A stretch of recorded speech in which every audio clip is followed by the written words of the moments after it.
Hey guys, how we doing today? So I thought we'd shoot a little video from the office. It's raining outside. Got all the chores done before the rain though.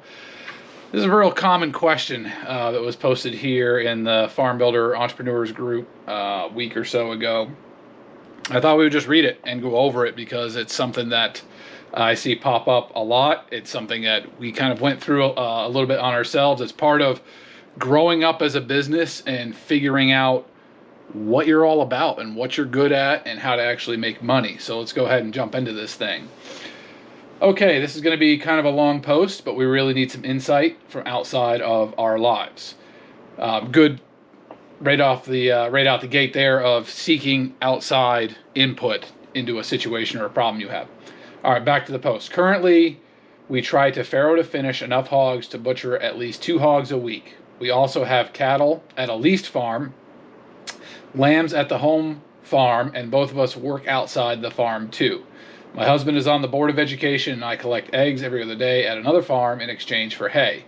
On top of all that, we also do all of our own butchering and set up at a market every Saturday to sell our pork. To put it bluntly, we are struggling. That's a lot going on there. We'll keep going, then we'll review back through it. There never seems to be enough time or money to do things the way that they need to be done, and it's causing problems. We have had an awful time this winter with keeping piglets from freezing or crushing, and it's a constant struggle working everything around the weather. Dividing time between hauling hay to the various farms, splitting firewood, cutting meat, and keeping up with all of these animals is more than 2 people can reasonably do, much less think about housekeeping or anything outside of the regular chaos. For clarity, there are 23 cows, a little over 60 lambs, and around 75 pigs of various ages and sizes running around here. Everything is pasture-based, including the pigs, and they do get feed, so we are also grinding our own feed about every 10 days or so. We have a barn big enough for everyone to get into for the shelter, but it was originally a feeding barn and is divided into 3 40 by 40 pens. We have an additional 4 smaller pens for farrowing when it's bad, but it's not enough and there is not enough money for more. Despite all of this, our butchering has grown and we have huge orders that are starting this year to keep up with. One order alone is for 2,000 pounds of breakfast sausage. Is there anyone else out there doing this successfully? And could you please share your secrets? We need to figure out a way to streamline this process and get our farm under some sort of control that we can handle. All right, so this is a real common problem when you're starting a farm business. What happens is you have a dream to start a farm. You've compiled together an amalgamation of all these books that you've read, and you're like, yeah, I want to do cows like this guy does, and pigs like this guy does, and chickens like they do, and we want to butcher stuff, and we want to do eggs, and we want to do this, and we want to do that, and we want to do that. And you start out doing a bunch of different things, and what ends up happening is all of them are being done poorly, none of them are being done well, and the weight of everything just starts to pull you under as your time cannot be spent efficiently on any one thing because you got 20 other things going on and you're spending your time just running around. Like in this situation, we've got 2 finished pigs a week, which is nice for cash flow, but that's a logistical drag to have to catch, transport, and slaughter 2 hogs a week. You're spending all that time running around. You have a couple other farm locations, a lot of time going back and forth, and you go to the one farm to do something and you forgot a tool and you got to go back home and you got to get it. Both of you are working off the farm, doing extracurricular activities, board of education, which is a nights kind of thing that you got to go to the meetings, selling at the farmers markets. It's getting pulled 1,000 different directions and just drowning under the weight of everything. We were in a situation similar to this when we started our farm, that we had, by the time we were 3 years in, we had 10 or 11 different enterprises going on the farm. And the same thing, none of them were operating very well. Part of growing a business is you want to try new things and experiment and see what works and what gains traction in the market. But the next step in growing a business is learning how to say no. In the beginning, it's all about yes, I want to do this, I need cash flow, I need traction, I need opportunities, I need collaboration. But then you get to the point where you're maxed out and you got to shift gears and you got to start saying no. No, I can't have another farm in a different location.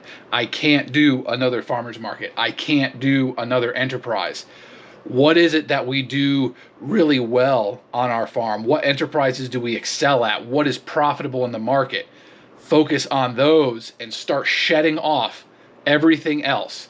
It may be cool to have 13 species on your farm, but if you can't do it well, it defeats the purpose of everything you're trying to accomplish. You're trying to accomplish a profitable business, a rewarding lifestyle, an opportunity for growth and development.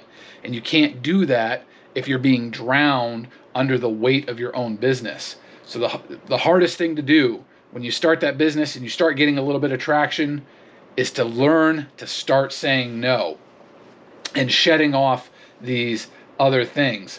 Like grinding feed, splitting firewood. I mean, these folks are doing everything on this farm, which is commendable, and they are putting in the hours. But if you want to go from that drowning new stage of a farm, or just a adolescent business, if you want to begin to grow it to the next stages, you got to start saying no to whatever's the bottom. So at any point in the life cycle of a business, if you find yourself being pulled down by the weight of what you're doing, step back and look at the business and say, what is the least efficient and the least profitable thing that I'm doing? Probably need to stop doing that thing. All right, you have the centerpiece enterprise, which should be in the context of what your farm can do, what the market can handle, what you're passionate about, what you enjoy doing.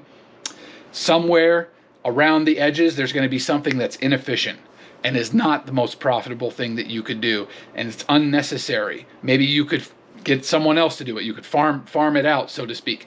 Maybe you just need to stop doing it entirely. But it's focusing on what gives you traction, what gives you wins, what's accomplishing the mission. Start dropping things off that pack. You don't need to have all that extra stuff with you at this time. Maybe you can bring people on to pick those up in the future. But for right now, in a situation like this, which is very common, I think almost every business goes through this, you got to focus on the main thing and keep that your focus to move you forward, to pull your business into the future, where you start getting that efficiency of scale and simplified systems that are a well-oiled machine that's generating revenue for your business and accomplishing the things you want. So good luck to these folks. There's a lot of good comments there from other folks. I'll post this video up and maybe it'll help some of you guys as well. But it's a common thing, overrunning the headlights, leaning over the skis, all the analogies out there for it. The main thing is you got to learn to start saying no.